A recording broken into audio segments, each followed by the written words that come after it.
Kisah pendiri Thariqah Naksabandiyah. Assalamualaikum warahmatullahi wabarakatuh. Sholawat dan salam tak lupa kita curahkan atas junjungan alam Nabi kita Nabi besar Muhammad Sallallahu Alaihi Muhammad. Karena berkat beliaulah kita mendapatkan syafaatnya di hari kiamat nanti. Amin ya robbal alamin. Syekh Muhammad Bahauddin An-Naksabandi adalah seorang wali kutub yang masyhur hidup pada tahun 717 sampai 791 H di desa Qasrul Arifan, Bukhara, Rusia. Beliau adalah pendiri Thariqah Naksabandiyah, sebuah thariqah yang sangat terkenal dengan pengikut sampai jutaan jamaah dan tersebar sampai ke Indonesia hingga saat ini. Syekh Muhammad Baba As-Samasi adalah guru pertama kali dari Syekh Muhammad Bahauddin yang telah mengetahui sebelumnya tentang akan lahirnya seseorang yang akan menjadi orang besar, yang mulia dan agung baik di sisi Allah SWT, maupun di hadapan sesama manusia di desa Qasrul Arifan yang tidak lain adalah Syekh Bahauddin. Di dalam asuhan, didikan dan gemblengan dari Syekh Muhammad Baba inilah Syekh Muhammad Bahauddin mencapai keberhasilan di dalam mendekatkan diri kepada Allah SWT. Sampai Syekh Muhammad Baba menganugerahinya sebuah kopiah wasiat Al-Azizan, yang membuat cita-citanya untuk lebih dekat dan wusul kepada Allah SWT semakin meningkat dan bertambah kuat. Hingga pada suatu saat, Syekh Muhammad Bahauddin melaksanakan sholat lail di masjid. Dalam salah satu sujudnya hati beliau bergetar dengan getaran yang sangat menyejukkan sampai terasa hadir di hadapan Allah, Tadoru. Saat itu beliau berdoa, "Ya Allah, berilah aku kekuatan untuk menerima bala dan cobaannya mahabbah cinta kepada Allah."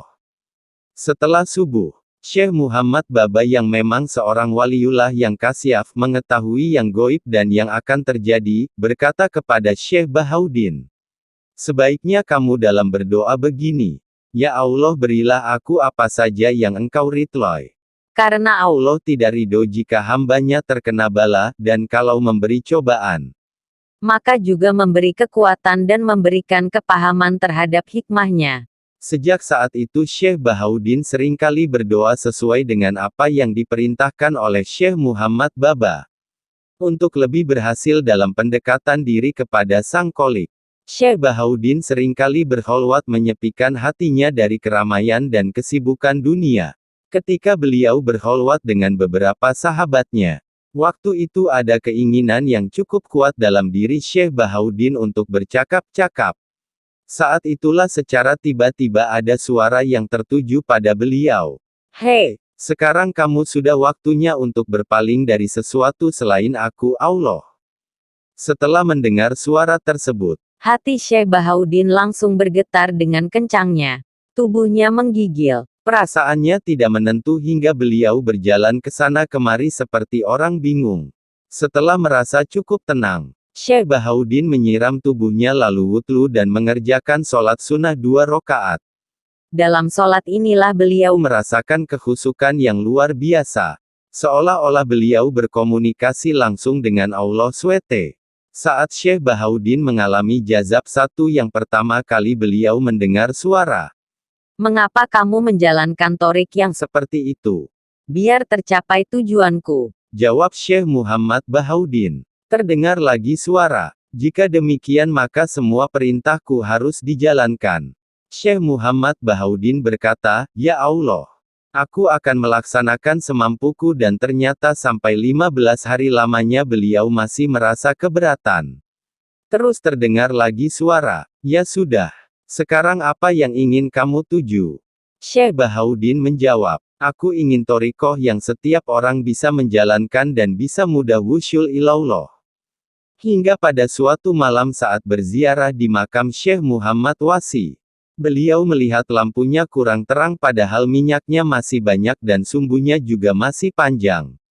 Tak lama kemudian ada isyarat untuk pindah berziarah ke makam Syekh Ahmad Al-Ahfarbuli. Tetapi di sini lampunya juga seperti tadi.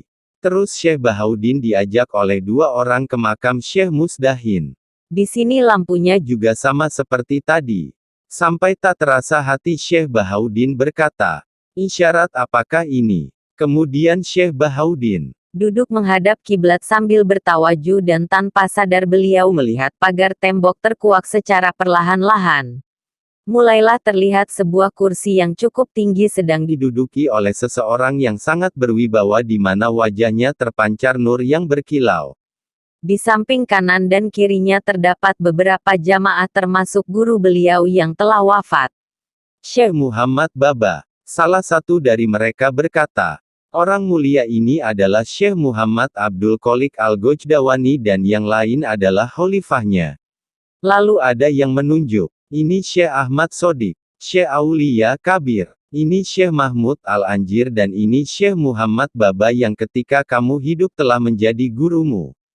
Kemudian Syekh Muhammad Abdul Qolik Al-Gojdawani memberikan penjelasan mengenai hal-hal yang dialami Syekh Muhammad Bahauddin. Sesungguhnya lampu yang kamu lihat tadi merupakan perlambang bahwa keadaanmu itu sebetulnya terlihat kuat untuk menerima thariqah ini. Akan tetapi masih membutuhkan dan harus menambah kesungguhan sehingga betul-betul siap. Untuk itu kamu harus betul-betul menjalankan 3 perkara. 1. Istiqomah mengukuhkan syariat. 2. Beramar ma'ruf nahi mungkar. 3. Menetapi Azimah, kesungguhan, dengan arti menjalankan agama dengan mantap tanpa memilih yang ringan-ringan apalagi yang bitah dan berpedoman pada perilaku Rasulullah SAW. Dan para sahabat Ra. Kemudian untuk membuktikan kebenaran pertemuan kasyaf ini. Besok pagi berangkatlah kamu untuk sowan ke Syekh Maulana Syamsuddin Al-Anyakuti. Di sana nanti haturkanlah kejadian pertemuan ini. Kemudian besoknya lagi. Berangkatlah lagi ke Sayyid Amir Kilal di desa Nasaf dan bawalah kopiah wasiat Al-Azizan dan letakkanlah di hadapan beliau dan kamu tidak perlu berkata apa-apa. Nanti beliau sudah tahu sendiri. Syekh Bahauddin setelah bertemu dengan Sayyid Amir Kilal segera meletakkan kopiah wasiat Al-Azizan pemberian dari gurunya. Saat melihat kopiah wasiat Al-Azizan, Sayyid Amir Kilal mengetahui bahwa orang yang ada di depannya adalah Syekh Bahauddin yang telah diwasiatkan oleh Syekh Muhammad Baba sebelum wafat untuk meneruskan mendidiknya. Syekh Bahauddin dididik pertama kali oleh Sayyid Amir Kilal dengan kholwat selama 10 hari. Selanjutnya zikir nafi itsbat dengan siri. Setelah semua dijalankan dengan kesungguhan dan berhasil. Kemudian beliau disuruh memantapkannya lagi dengan tambahan pelajaran beberapa ilmu seperti ilmu syariat, hadis-hadis dan akhlaknya Rasulullah SAW. Dan para sahabat. Setelah semua perintah dari Syekh Abdul Qolik di dalam alam kasyaf itu benar-benar dijalankan dengan kesungguhan oleh Syekh Bahauddin mulai jelas itu adalah hal yang nyata dan semua sukses bahkan beliau mengalami kemajuan yang sangat pesat. Jadi thariqah An-Naqsyabandi itu jalur ke atas dari Syekh Muhammad Abdul Qolik Al-Gojdawani ke atasnya lagi dari Syekh Yusuf Al-Hamadani seorang wali kutub masyhur sebelum Syekh Abdul Qadir Al-Jailani. Syekh Yusuf Al-Hamadani ini kalau berkata mati kepada seseorang maka mati seketika. Berkata hidup ya langsung hidup kembali. Lalu naiknya lagi melalui Syekh Abu Yazid Al-Bustami naik sampai sahabat Abu Bakar Siddiq. Adapun zikir siri itu asalnya dari Syekh Muhammad Abdul Qolik Al-Gojdawani yang mengaji tafsir di hadapan Syekh Sodruddin. Pada saat sampai ayat. Berdoalah kepada Tuhanmu dengan cara tadoru, dan menyamarkan diri. Lalu beliau berkata bagaimana hakikatnya zikir khafi, zikir siri dan kaifiahnya itu. Jawab sang guru, oh, itu ilmu laduni dan insya Allah kamu akan diajari zikir khafi. Akhirnya yang memberi pelajaran langsung adalah Nabi Khidir As. Pada suatu hari Syekh Muhammad Bahauddin Ra. Bersama salah seorang sahabat karib yang bernama Muhammad Zahid pergi ke padang pasir dengan membawa cangkul.